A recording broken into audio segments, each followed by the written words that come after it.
আসসালামু আলাইকুম।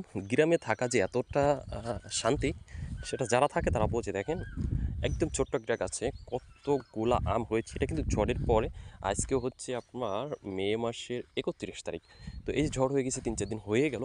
তারপরেও যে এতগুলো আম রয়েছে, প্রচুর পরিমাণে আম হয়েছিল। দেখেন, এখান থেকে একটা আম মাত্র পড়েছে। একদম পেকে গিয়েছে। এটা আপনার কালার আসবে না এই মালে।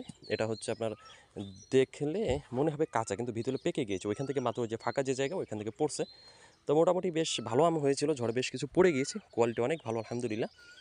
তো দেখতে পাচ্ছেন গ্রামে থাকার মজাই হচ্ছে অন্যরকম। নিজের গাছের আম পাকাতা নিজে ছিঁড়ে খাওয়া যায়, বা পড়ার সাথে সাথে তুলে খাওয়া যায়। আর পাশে দেখছেন ছোট হচ্ছে পেয়ারা গাছ, অনেকগুলো হয়েছিল, পড়ে গিয়েছে। তো মোটামুটি অনেক কিছুই আছে। আবার ওই যে দূরে দেখতে পাচ্ছেন, একটু জুম করে দেখানোর চেষ্টা করে আপনাদেরকে, তাহলে বুঝতে পারবেন। ওইখানে হচ্ছে আমাদের তাল গাছ, ওটা অনেকগুলো শ্বাস খেয়েছি, আজকেও খেয়েছি আলহামদুলিল্লাহ। আর অল্প কিছু ৩-৪ ক্যান রেখে দিয়েছি তালের জন্য। তাল একটা